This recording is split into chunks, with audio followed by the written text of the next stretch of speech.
Morning and welcome back again to my YouTube channel. Of course, I'm back again with another interesting video, guys.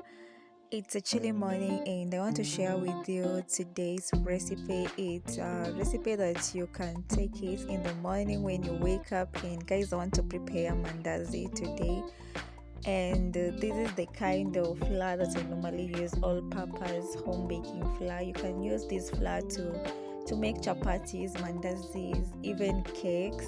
Yeah, that's why I prefer using ajab.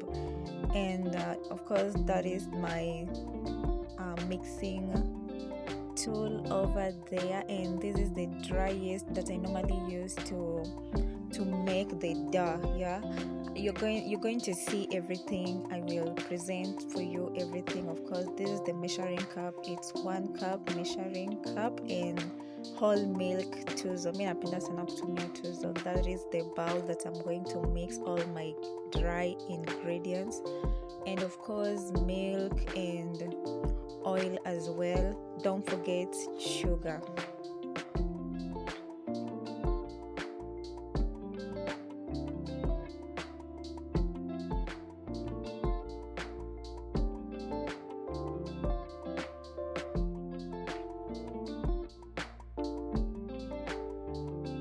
And yeah, that's it, guys. So I will go ahead and warm my milk. I love it when it's warm, not hot, not cold. Yeah, I'll go ahead and warm it. I'll just warm the whole glass, 1 glass of milk.